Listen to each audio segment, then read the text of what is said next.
everybody, I'm Katallina, and today we're here to talk about episode 1 of Goodbye Dragon Life. While I didn't really do a top 10 most anticipated video for this season coming in, I did make it clear in my video about things I was thinking about watching that this was one of my most highly anticipated shows. So I went into this one with much higher expectations than what I would normally try to go into something with. I mean, sometimes I hear a premise and I can't help it. I mean, it's human, it happens to all of us.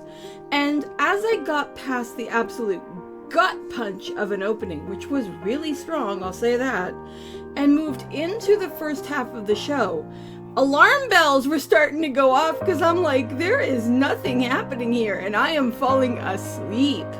But because of how interested I was in this show and how much I actually liked its preview, I stuck with it because I wanted to see whether something would happen in the second half of the episode to actually hold my interest. And I'm glad that I did.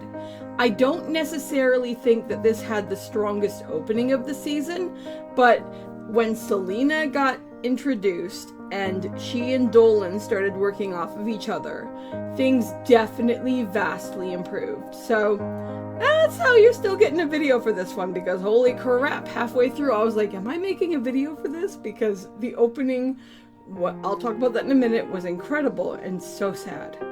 But the first half was so boring, I thought I was gonna just doze off, guys. It was really boring. Now, there are a few reasons from a writing perspective that this was so. We'll go through that first since it's the most negative thing, and then we'll get to all the good stuff, because there was good stuff. The first half was really boring because there were way too many characters they were trying to introduce at once. They were building up to what Dolan was going to actually go out and do in the episode, and using that as a means to introduce people. And there's no way I'm ever going to remember all of those names because there are just too many people. And with that many people being introduced in a passive sense, yeah, it was absolute snoozeville. Fortunately, the opening was incredibly strong. I mean, I really wondered when we were coming into this, did this dragon used to be an absolute dick? Did he hurt people? Was he going around omnoming villages and now he's reincarnated as a human? Oh no, he was a wise and kind and gentle dragon who didn't seem like he wanted to hurt anybody. And it just happened there were these humans who decided, we don't like you, we're going to take you out. And that is really interesting. I wondered which route they would take with him, and that they took that route and now he's become a human is definitely fascinating. Because what must he think of humans, considering that he seems to not only have his past memories, but also some level of connection to what he used to be? I think that might be part of why I found him kind of boring initially, is because, like, when I think of characters who have been reincarnated and who have powers and stuff, I mean, I think of somebody like Anos from the Misfit of Demon King Academy, and it's like, in comparison to him, my guy, you are a sleeping pill. Sorry, you just are. You might not stay that way. Maybe you'll get more interesting. We shall see. But oh boy, that is a big pair of boots to fill. So that's not entirely fair on my part, but yeah. I really felt for this dragon. I loved his design too. He actually makes me think of a character from one of my own stories, and it's like, it was very hard to watch. It was bad, guys. It was really sad. It really bothered me. I'm usually not somebody who gets too upset about stuff like that, but wow, was it personal here. And I knew part of my own stuff was definitely leaning into that.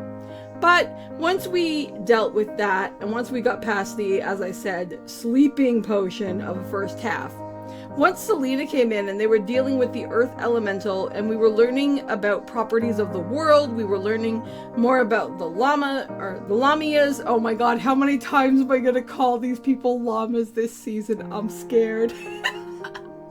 But it's gonna happen. But anyway, lamias. That is a half snake, half woman.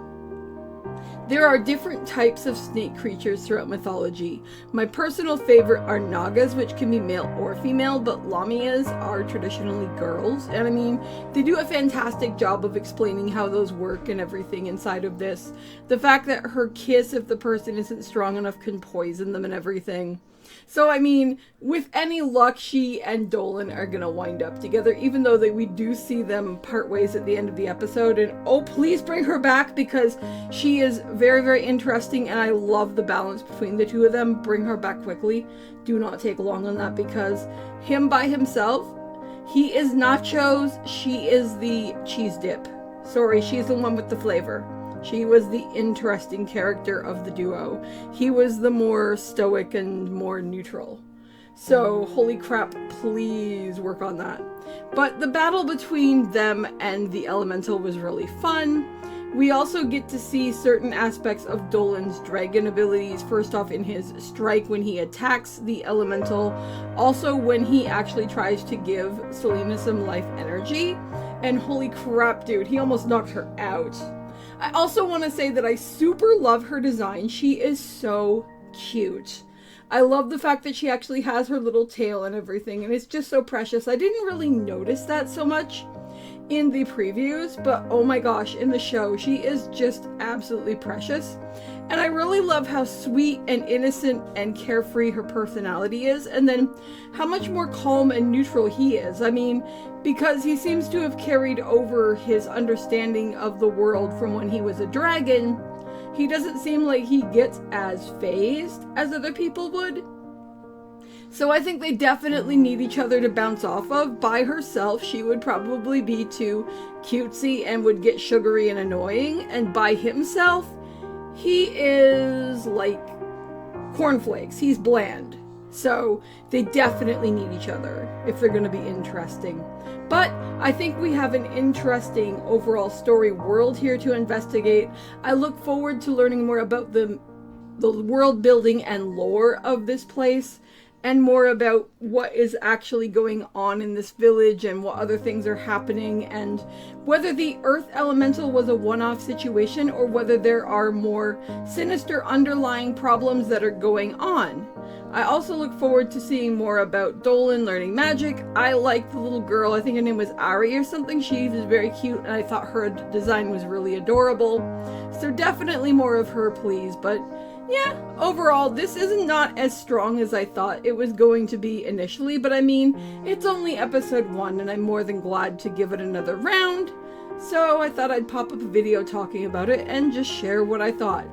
Anyway, that's my take. I'd love to know what you guys are thinking. Are you guys watching this one or not?